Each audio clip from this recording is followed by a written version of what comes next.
partir do versículo 1, vamos ler os versículos desse texto. Evangelho de Mateus, capítulo 5, a partir do versículo 1 a seguir. Glória a Deus.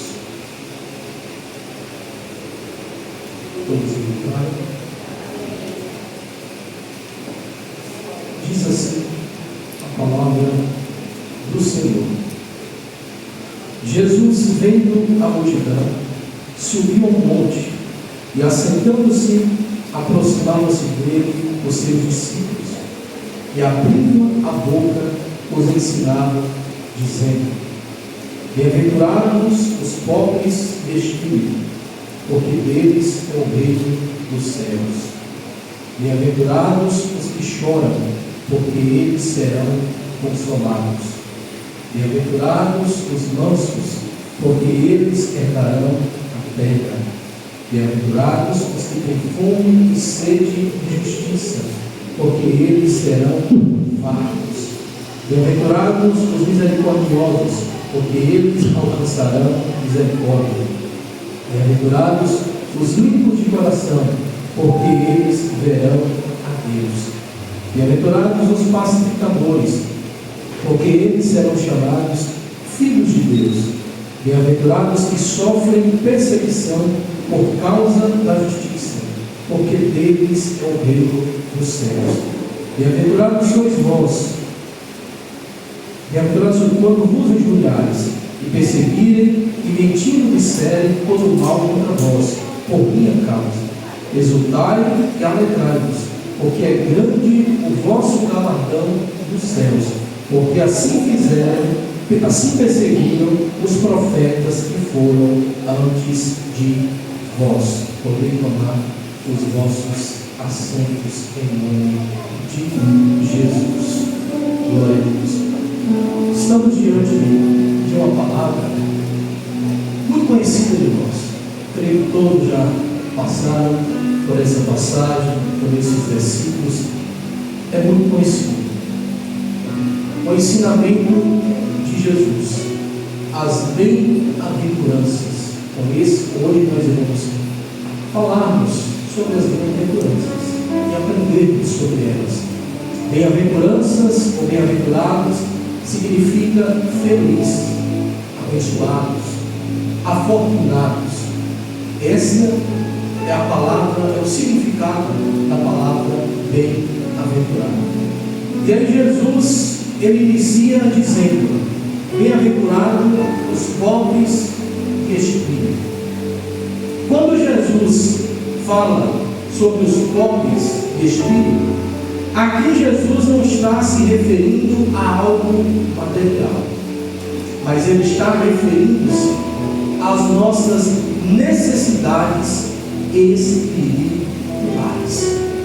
A pobreza aqui, no sentido que Jesus está ensinando aos seus discípulos e a nós nessa noite, é a dependência de Deus. Aí eu pergunto para os irmãos aqui nessa noite: quem aqui não depende de Deus? Quem aqui não necessita de Deus? Todos nós precisamos de Deus, mas nós precisamos reconhecer isso, e estamos aqui porque nós somos dependentes dele. Viemos nesse culto para fazer o quê? Para prestar um culto a Ele, para louvar e glorificar a Ele, porque Ele é digno, Ele é merecedor de ser adorado, de ser exaltado. Estamos em um culto de adoração. Adoração, a palavra adoração significa prostrar-se.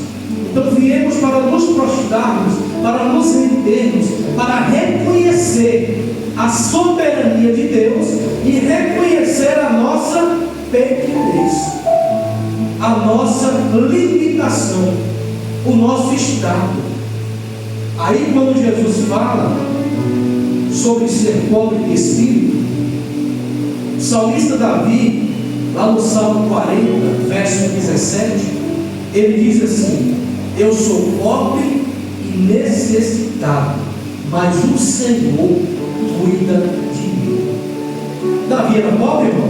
Rei de Israel, um dos maiores reis de Israel, morava no palácio, tinha tudo que o homem deseja ter. Aí Davi dá essa declaração dizendo em qual sentido? Ele diz: eu sou pobre, eu sou necessitado de Deus, eu preciso do Senhor, eu necessito dele, eu necessito da presença dele. E Davi foi um dos homens mais adoradores, um dos reis que mais tinha o seu coração voltado para a adoração a Deus. Era o salmista Davi. Então, quando ele faz essa declaração, ele estava falando com propriedade. Ele diz: realmente eu preciso de Deus, eu dependo de Deus, eu necessito do Senhor. Então, feliz, cara, são os pobres de espírito, são aqueles que realmente necessitam de Deus, aqueles que dependem de Deus para tudo. E hoje em dia tem seres humanos, irmãos, tem pessoas que acham que eles são autossuficientes, eles não precisam de ninguém, e não precisam de Deus, e acabou.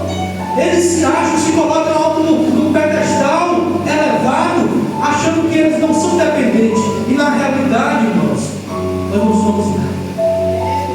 Nós somos pó, nós somos barro, nós somos cinza, nós somos nada diante de Deus. Porque tudo que nós temos é por graça, tudo que o Senhor nos concede é por sua misericórdia, é por sua bondade. Nós não somos nada. Aí Jesus disse: feliz é aqueles que choram, bem-aventurados os que choram. Mas pastor, para Deus, feliz é aquele que chora. Para o homem, para o mundo, trazendo para o sentido do mundo, bem-aventurado ou feliz para o homem é quem está o quê? Sorrindo. Para o homem, mas para o Deus, para o nosso Deus, porque isso aqui, irmãos, o Evangelho de Mateus é a constituição do reino de Deus. Aqui é a constituição dos verdadeiros servos de Deus que irão morar na glória. Aqui é a constituição que Jesus está ensinando. E aí Jesus diz que feliz é aqueles que choram. Por quê, pastor? Porque o choro vai trazer em nós o quebrantamento. E o quebrantamento traz sobre nós o quê? O arrependimento diante de Deus.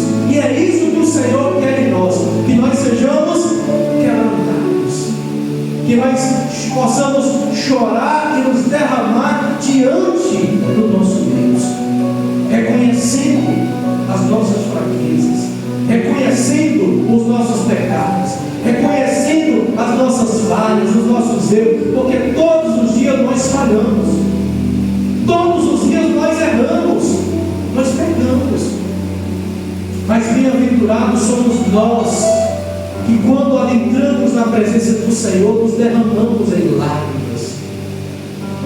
Outrora, antigamente, as pessoas já traziam um lenço para a igreja. Hoje as pessoas, infelizmente, não querem trazer nem a Bíblia, quanto mais um lenço. Choravam, se quebrantavam, tinham uma sensibilidade espiritual, sentiam realmente a presença de Deus, e isso trazia um quebrantamento no seu espírito. E hoje, irmãos, hoje muitos são, às vezes, choram diante de um filme, choram diante de tantas outras coisas, mas quando chega diante da presença do Senhor, muitas vezes o coração. Mas a Bíblia diz que felizes e bem-aventurados são os que choram, porque eles serão consolados diante do Senhor. O Senhor está para recolher as nossas lágrimas. Um dia, no céu, não haverá mais lágrimas, não haverá mais choro, não haverá mais pranto no céu. Mas aqui nós precisamos termos essa sensibilidade e esse coração quebrantado diante de Deus. E chorarmos, não tenha vergonha de chorar diante do Senhor, irmãos. Não tenha vergonha de se quebrantar diante de Deus, porque o Senhor está lá, como o salmista Davi diz: Senhor, colhe a minha lágrima e coloque no teu ombro, Senhor. Cada lágrima que tu chora diante de Deus não é vã, irmãos. Não pense que quando você está lá pelas madrugadas, orando, buscando, se quebrantando diante de Deus, que isso aí é algo que você está fazendo vã, não, porque o Senhor está colhendo o Espírito vendo e colhendo todas as suas lágrimas diante do Senhor. Deus está vendo como está o teu coração diante dele, a tua sensibilidade ao Espírito. E é isso que nós precisamos, termos mais essa sensibilidade, estarmos mais atentos à voz do Espírito Santo de Deus. Temos o Espírito Santo de Deus como nosso amigo, como nosso consolador, como nosso paracleto, aquele que consola, aquele que enxuga as nossas lágrimas. Quantos só Deus sabe, irmãos, quantos nas madrugadas aqui tem se derramado diante do Senhor, as suas causas, as suas dificuldades, aquilo que tem passado. Mas o Espírito Santo de Deus diz nessa noite que todas as lágrimas que tu tens derramado diante do altar do Senhor, tu colherás vitórias, provisões, bênçãos, milagres da parte do Senhor. Tenha certeza que nada não é vã. O teu choro, como a palavra do Senhor nos diz, o salmista diz, o choro pode durar até uma noite, mas a alegria, ela vem pela manhã. Então tu és bem-aventurado, tu és feliz por estar chorando diante da presença de Deus.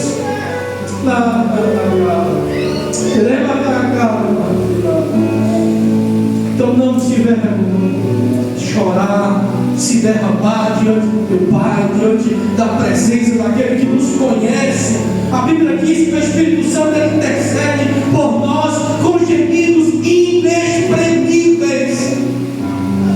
É algo que nós não podemos nem explicar, porque muitas das vezes faltamos até palavras para falar. Quantas das vezes, Senhor, é onde a gente entra diante da presença do Senhor, como anda, nem palavras temos, só os nossos lábios vencem, nosso coração diante de Deus. Mas ali é onde o Senhor está,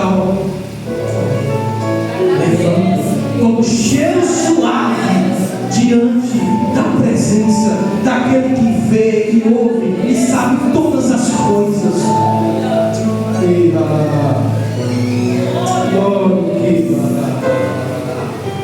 Então o Senhor está te vendo, o Senhor está te ouvindo, o Senhor está te contemplando. Bem-aventurado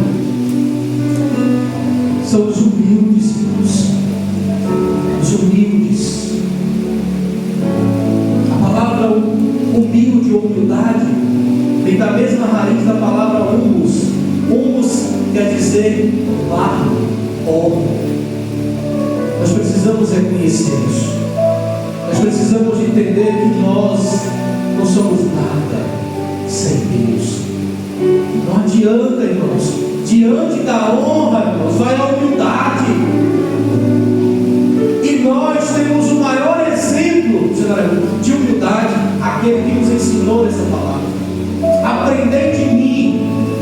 É a palavra que nós encontraremos para aquele que diz: sou manso e humilde de coração, e encontrarei descanso para as vossas almas. Aprendamos com o Senhor. A Bíblia diz que ele se despiu da sua glória, se esvaziou de si mesmo, deixou toda a sua glória por nós. O maior exemplo de humildade de Jesus Cristo se fez homem, habitou entre nós e morreu, morte de cruz. E nós tenhamos, irmãos, os nossos corações humildes. Eu vejo as pessoas tão arrogantes, tão soberbos, tão prepotentes.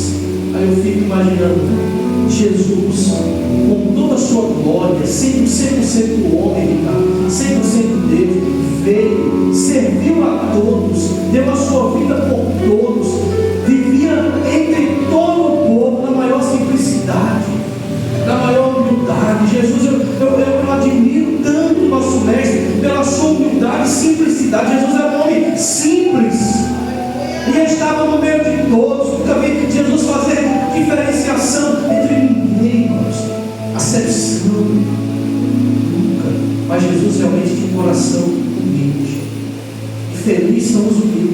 Bem-aventurados são os humildes. Bem-aventurados são os que têm fome e sede de justiça, fome e sede da presença do Senhor. A Bíblia diz que vai chegar um tempo em que muitos terão fome e muitos terão sede, não de água e não do pão físico, mas de quê? De ouvir a palavra de Deus. Não perca as oportunidades que lhe foram conferidas. Tenha, se falta isso, se está lhe faltando, peça ao nosso Deus: Senhor, eu quero ter mais fome por ti, mais desejo de estar na tua presença, mais desejo de estar na tua casa, mais desejo de conhecer mais o Senhor. Que nós tenhamos essa fome, essa sede, esse desejo, que nós possamos falar com aquela mulher samaritana: Jesus, me dá dessa água, me dê dessa água, Jesus, para que eu nunca mais venha descer. Jesus falou: a água que eu lhe der nunca mais voltará aqui a esse poço, mas essa água jorrará em ti uma fonte que vai jorrar até a vida eterna. Isso foi um dos maiores ensinamentos de Jesus também para aquela mulher, porque Jesus disse: olha, adorar ao Pai em espírito e em verdade, porque a tais o Senhor procura verdadeiros adoradores. Hoje, quantos já perderam até a alegria de estar na casa de Deus, de cultuar, de adorar ao Senhor, mas que o Senhor veio trazer nessa noite de volta aos nossos corações esse desejo, essa sede por Ele, essa fome, como o salmista diz: assim como a corça anseia por água, a minha alma, Senhor, anseia por Ti. Quando eu entrarei no Teu templo para Te adorar? Quando eu me apresentarei ante a Tua face? Quando? O salmista estava desejoso de entrar na presença de Deus. Será que nós, quando estamos lá arrumando para vir para casa, será que nós temos esse mesmo desejo? Essa mesma empolgação? Eu estou indo para a casa de Deus, eu estou indo para o melhor lugar, eu vou lá adorar, eu vou lá oferecer o meu culto racional, oferecer o meu melhor para o Senhor. Será que os nossos corações estão desejosos, como Davi falou? Alegrei-me quando me disseram: vamos à casa do Senhor. O salmista Davi queria dizer assim: ó, uma coisa pedi ao Senhor. Por que, Davi? Me buscarei, que eu possa morar na casa de Deus. Por que, Davi? Porque vale mais um dia aqui do que 1000 em qualquer outra parte. O salmista Davi. E nós? Será que nós temos fome e sede de Deus?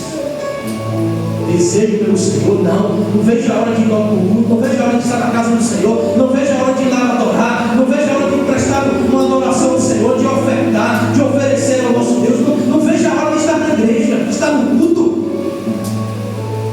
Será que isso está em nossos corações, Deus? Ou será que muitos já perderam isso?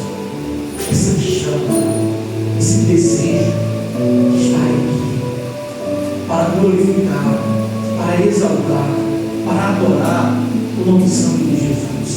Então, felizes aqueles que têm fome e sede de Deus, porque eles serão saciados, fartos.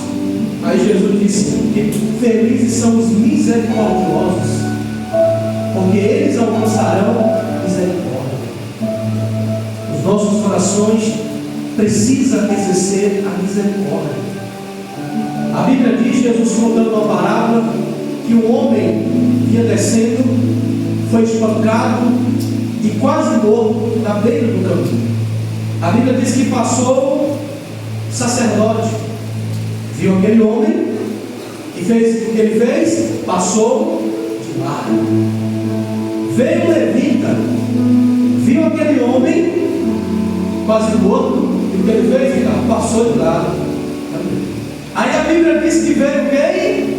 O samaritano, aqueles a quem os judeus odiavam.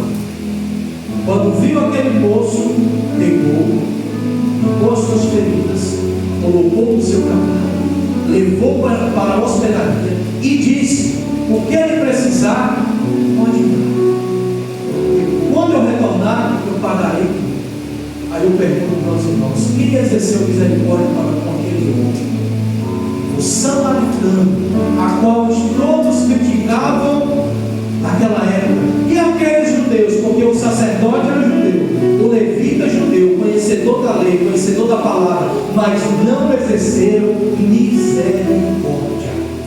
E quantas das vezes nós também, muitas vezes, conhecedor da palavra, e não exercemos a misericórdia? E quando nós exercemos a misericórdia, Deus também terá misericórdia de nós. Nós precisamos entender isso, irmãos. Quando nós exercemos, nós plantamos, então, automaticamente vem com a bolsa. Aí muitas das vezes as pessoas falam assim: não, irmãos, nós precisamos seguir esses princípios bíblicos. Isso aqui é um ensinamento de Jesus para os seus discípulos e para todos nós. As bem-aventuranças.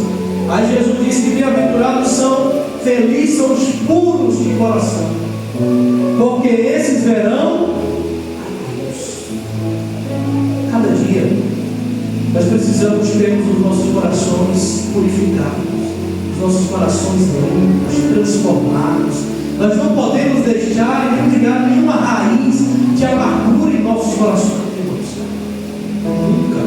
Mas nós temos que perdoar, nós precisamos amar, nós precisamos viver conforme a palavra de Deus. Aí muitos dizem: mas não merece o meu perdão. Será que nós merecíamos o perdão de Deus? Quem aqui merecia o perdão de Deus? Nenhum de nós merecíamos o perdão de Deus, mas o Senhor nos perdoou, e nós precisamos também de igual modo perdoar. Perdoarmos a quem nos feriu, a quem nos afrontou. Precisamos perdoar e amar. Pastor, mas eu não preciso, eu tenho que amar só os meus irmãos em Cristo? Não, eu tenho que amar até aquele que me aborrece, até aquele que se constitui como os nossos inimigos. Nós precisamos amar, orar por eles e bendizer. Sabe o que é bendizer? É falar bem. Já pensou, a pessoa está lá ali criticando, falando mal, aí não tem que chegar e não. É uma bênção, Deus abençoe, a pessoa, mesmo não sendo, mas tem que falar bem, profetizar a bênção, amar, perdoar. Fácil não é, irmão, mas é uma decisão. O perdão não é sentimento, o perdão é uma decisão. Nós temos que decidir perdoar. Porque se for pelo sentimento, quando o meu coração sentir, não vai sentir nunca, nunca iremos sentir. Mas se nós queremos vermos, ou seja, estarmos com Deus, nós precisamos ter o nosso coração purificado, puros, não guardar nem mágoa, nem rancor, nem ódio. Daniel leu aqui nessa noite que não haja em vós nenhuma ira, nenhum ressentimento, nada. Não leu essa palavra hoje. Ainda bem. Efésios, que nossos corações estejam purificados, puros diante do Senhor. E os irmãos sabem qual será o nosso maior privilégio? Não é o céu. Nosso maior privilégio, nossa maior herança, quando nós adentrarmos o céu, sabe qual é? Contemplarmos Deus, é vermos Ele como Ele é, face a face. Esse vai ser o maior privilégio, é contemplarmos o nosso Criador, nosso Pai, o nosso Deus. Não é o céu, mas é Deus, é o dono do céu, é o dono de tudo. Bem-aventurados são os felizes, são os pacificadores, aquele que promove a paz, aquele que vive em paz. Nós precisamos termos essa paz. A Bíblia diz que Jesus, ele é o príncipe da paz, e nós também precisamos, onde chegarmos, irmãos, levarmos essa paz, estarmos em paz, vivermos em paz com os nossos irmãos. A Bíblia diz que ó, como bom e com suave é que os irmãos vivam em união. comunhão, em paz. É como o óleo precioso que desce sobre a cabeça, da cabeça vem para a barba, da barba vem para as vestes de Arão, e ali o Senhor ordena bênçãos e vidas para nós. Esse é o princípio bíblico, e que nós possamos promovermos essa paz. E aí Jesus encerra dizendo que bem-aventurados são os que são perseguidos.